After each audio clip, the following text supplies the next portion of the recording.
Bonjour, j'ai le plaisir d'accueillir Louis Schweitzer. Bienvenue.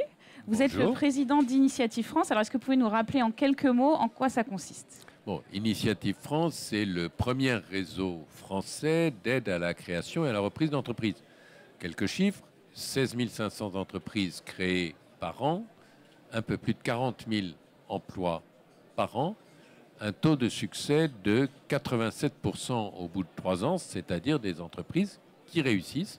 Les modes d'intervention, un prêt d'honneur gratuit, sans intérêt, sans garantie, et un accompagnement avant la création, pendant la création, après la création, pour accompagner les entreprises et assurer leur réussite.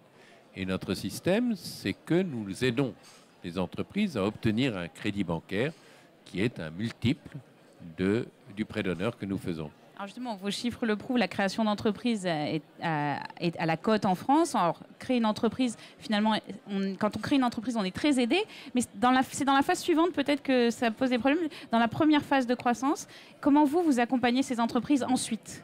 Bon, il y a beaucoup d'entreprises qui sont des petites entreprises par vocation. Hein, le café du coin, la boulangerie du coin, qui n'a pas vocation. Et puis, il y a des créateurs qui soit ont une vraie idée d'innovation, soit ont un dynamisme ou un potentiel de création.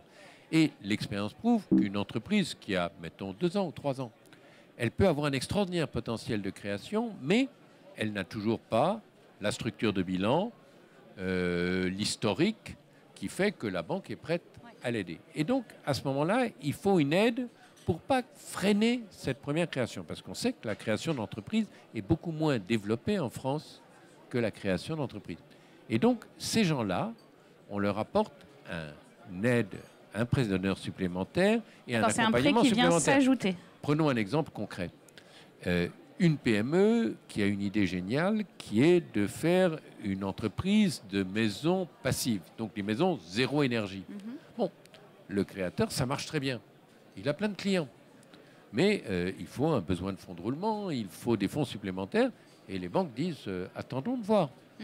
Et c'est désolant, ce serait désolant que ce créateur-là ne puisse pas croître aussi vite qu'il le peut.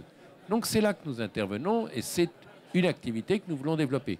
Et puis, il y a des entreprises remarquables, vraiment des entreprises extraordinaires, au plan social, au plan environnemental, au plan de la création d'emplois. Là aussi, prenons un exemple. Une entreprise, on l'a aidée, elle a recruté 2 salariés. 6 ans après, ils sont 9 000. Bon, c'est des gens, au fond, qui ont un potentiel extraordinaire. On ne le sait pas avant qu'ils se soient lancés, parce qu'il faut que le premier résultat soit là, que la dynamique, le potentiel du créateur apparaisse. Et donc, il y a ce moment, entre le moment où la création démarre et le moment où on est assez gros pour que les banques soient là et qu'elles soient heureuses de donner beaucoup d'argent aux créateurs. Donc ce qu'on retient, c'est qu'Initiative France est présent finalement tout au long du processus. Je pense que oui, il faut faire en sorte que là où nous avons aussi dans le domaine des startups, on en a beaucoup en France, mais la croissance de la TPE à l'entreprise moyenne, à la vraie petite entreprise, il faut que ça se vienne le plus vite possible et c'est là que nous pouvons venir. Merci beaucoup. Je vous en prie.